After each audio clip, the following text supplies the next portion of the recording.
The currency nobody could print. The following evening, Adrian returned to the watchmaker's shop before the sun had completely disappeared behind the skyline. He didn't know why. Perhaps curiosity, perhaps exhaustion, or perhaps, for the first time in years, someone had spoken to him without asking for anything in return. The little brass bell chimed as he entered.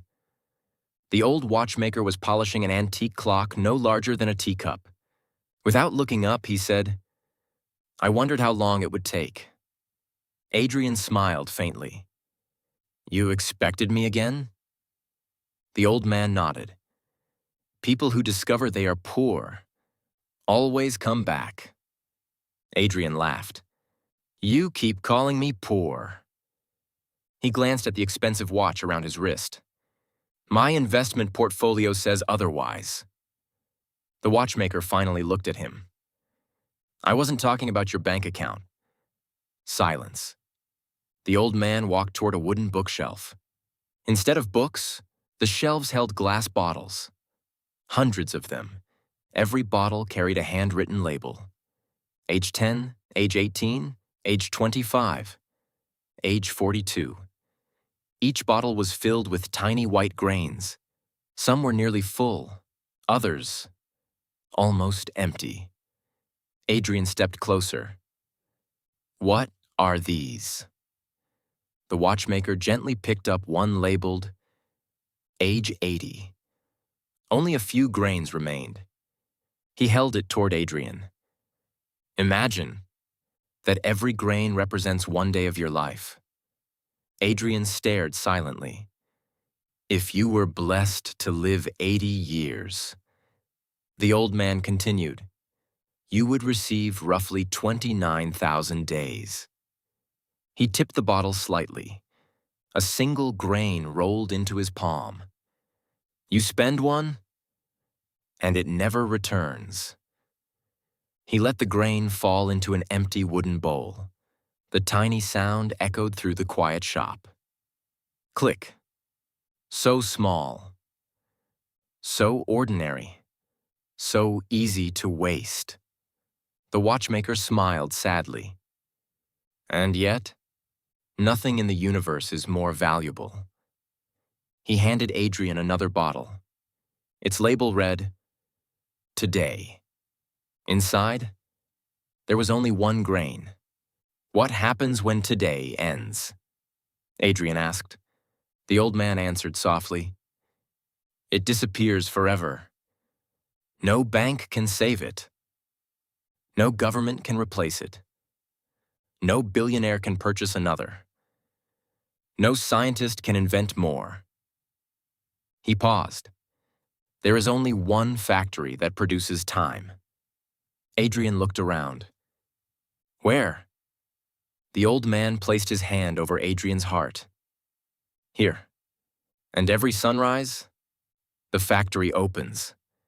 Every sunset, it closes."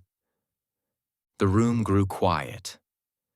Only the ticking clocks remained. Tick, tick, tick. Adrian finally asked, "If time is so valuable, why does everyone treat it so cheaply?" The watchmaker smiled. "Because money has numbers. Time has moments. People count dollars. People count investments. People count followers. Very few count conversations. Very few count sunsets. Very few count the mornings when their children still wanted to hold their hand. And one day, without warning, those moments stop arriving." The old man reached into a drawer. This time he removed 2 envelopes. One was thick, heavy, stuffed with cash. The other contained nothing except a folded piece of paper. "If you had to choose," he asked, "which envelope is more valuable?" Adrian answered immediately. "The money." The watchmaker handed him the second envelope. "Open it. Inside, one sentence. Spend one uninterrupted afternoon with the person you love most." Adrian frowned. That's it? The old man nodded. Now imagine, that person dies tomorrow. Adrian's breathing slowed. He looked again at the empty envelope. Suddenly, it no longer looked empty. It held something money could never purchase. One final memory, one last conversation, one more laugh, one more hug. The old man spoke gently. Money creates comfort. Time creates life. For several minutes, neither man spoke. Outside, the rain had begun again. People hurried past the shop with umbrellas over their heads. They looked exactly as Adrian had looked. Every single day. Running, checking watches, answering phones, believing speed was the same thing as progress. The watchmaker watched them through the window. Do you know what the busiest cemetery in the world is filled with? Adrian looked confused. What? The old man answered quietly. People who thought they had more time. Those words settled deep into Adrian's soul. He remembered every promise he had postponed. I'll visit next month. I'll take a vacation next year. I'll call them when work slows down. I'll rest after this project.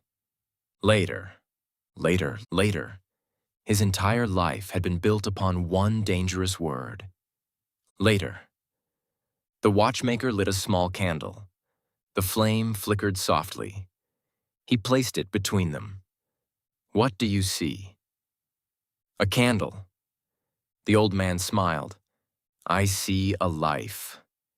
It burns, whether you're watching it or not. Every second, the candle became shorter, not because it was failing, because it was fulfilling its purpose.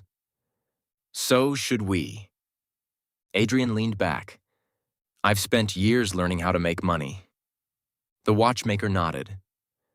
Most people do, but very few learn how to spend a life.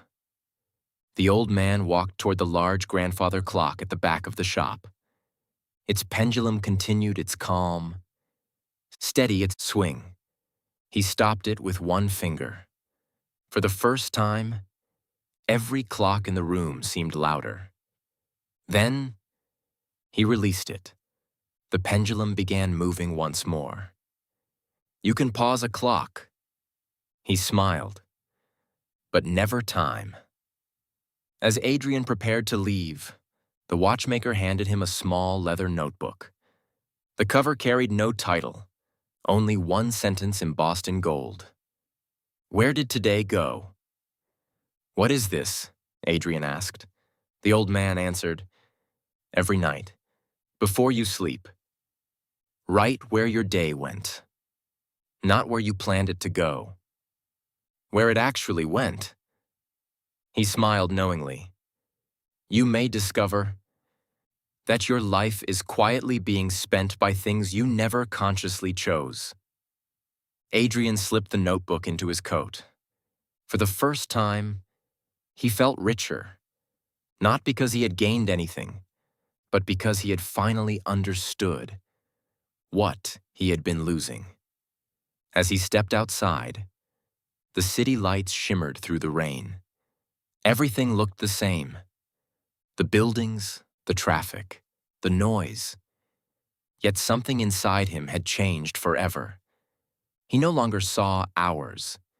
He saw opportunities. He no longer saw days. He saw investments. And he realized the greatest currency on earth had never been printed by any government, minted by any bank, or stored inside any vault. It arrived quietly every sunrise and disappeared forever every sunset. Its name was time.